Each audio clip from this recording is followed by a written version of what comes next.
Hello నమస్తే welcome back our channel. నేను మీ విజయలక్ష్మి అండి. ఈరోజు అయితే మనం చికెన్ ఫ్రైని అయితే ప్రిపేర్ చేసుకుందాం మన ఛానల్ నుంచి. ఇదిగోండి చికెన్ ఫ్రై. చికెన్ అయితే ఒక కేజీ చికెన్ అయితే తీసుకున్నాను. ఆ కేజీ చికెన్ శుభ్రంగా క్లీన్ చేసుకొని, ఇదిగోండి కేజీ చికెన్ క్లీన్ చేసుకొని పక్కన పెట్టుకున్నామండి. ఒక పాన్ తీసుకున్నాం, దాంట్లో ఒక 7 టేబుల్ స్పూన్ వరకు ఆయిల్ వేసుకున్నామండి. ఆయిల్ వేసుకొని ఒక ఉల్లిపాయను కోసేసుకొని దాన్ని వేయించుకున్న తర్వాత మనం టమాటాలను కూడా ఒక 4 తీసుకొని 4 టమాటాలను కూడా మనం వేయించుకున్నాం. ఈ విధంగా టమాటాలు మెత్తబడిన తర్వాత అల్లం వెల్లుల్లి పేస్ట్ అయితే ఒక స్పూన్ అయితే తీసుకోండి. అల్లం వెల్లుల్లి పేస్ట్ తీసుకొని అల్లం వెల్లుల్లి పేస్ట్ని పచ్చివాసన పోయే వరకు కూడా వేయించండి. ఈ విధంగా చేసుకున్నట్లయితే మీరు చికెన్ ఫ్రై చాలా బాగుంటుందండి. సూపర్ టేస్ట్గా అయితే ఉంటుంది. కొంచెం పసుపు కూడా యాడ్ చేసుకోండి ఈ సమయంలో పసుపు వేసుకొని అల్లం వెల్లుల్లి పేస్ట్ బాగా వేగనివ్వండి. మనకైతే టమాటాలు ఆల్రెడీ మెత్తబడిపోయినాయి. ఇప్పుడైతే మనం క్లీన్ చేసి పెట్టుకున్న చికెన్ అయితే యాడ్ చేసుకుందాం. ఎవరైనా బ్యాచిలర్స్ కానీ లేకపోతే బిగినర్స్ కానీ ఒక కర్రీస్ వండుకోవటం రాని వాళ్ళు కానీ ఎవరైనా ఉంటారు కదండి. అటువంటి వాళ్ళు అయితే తప్పకుండా అయితే ఈ విధంగా అయితే ఈజీగా ప్రిపేర్ చేసుకుంటారని చెప్పి నేను చూపిస్తున్నానండి. ఈజీ ప్రిపేర్ అండి.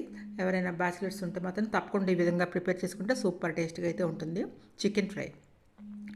ఇట్లా మనం చికెన్ ముక్కలను అయితే వేయించుకోండి. ఇప్పుడు 2 పచ్చిమిరపకాయలు కొంచెం కరివేపాకు కూడా యాడ్ చేసుకోండి ఈ సమయంలో. ఇప్పుడు అయితే బాగా వేగనివ్వండి ముక్కల్లో నుంచి మనకు వాటర్ అయితే చికెన్లో నుంచి వస్తుంది కదా. ఇప్పుడైతే ఒక 2 టేబుల్ స్పూన్ వరకు అయితే కారం అయితే యాడ్ చేసుకోండి.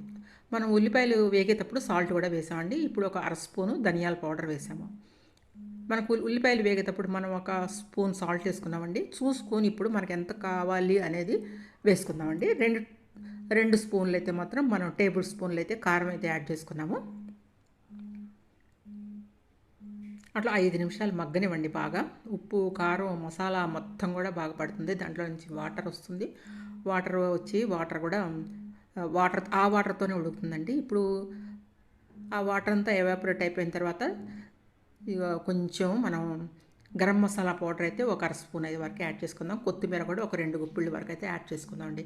ఈ విధంగా యాడ్ చేసుకొని శుభ్రంగా మనం చక్కగా ఎగనివ్వాలండి. మంచి కలర్ వచ్చే వరకు కూడా వేయించుకున్నట్లయితే మంచి టేస్ట్గా ఉంటుందండి. అసలు ఎక్కువ మసాలాస్ వేయకుండా మంచి రుచికరమైన చికెన్ ఫ్రై అయితే మనం చేసుకున్నామండి. ఇప్పుడైతే మాత్రం సాల్ట్ మనం ఒక స్పూన్ వేసాం కాబట్టి నాకైతే కొంచెం తగ్గిందండి.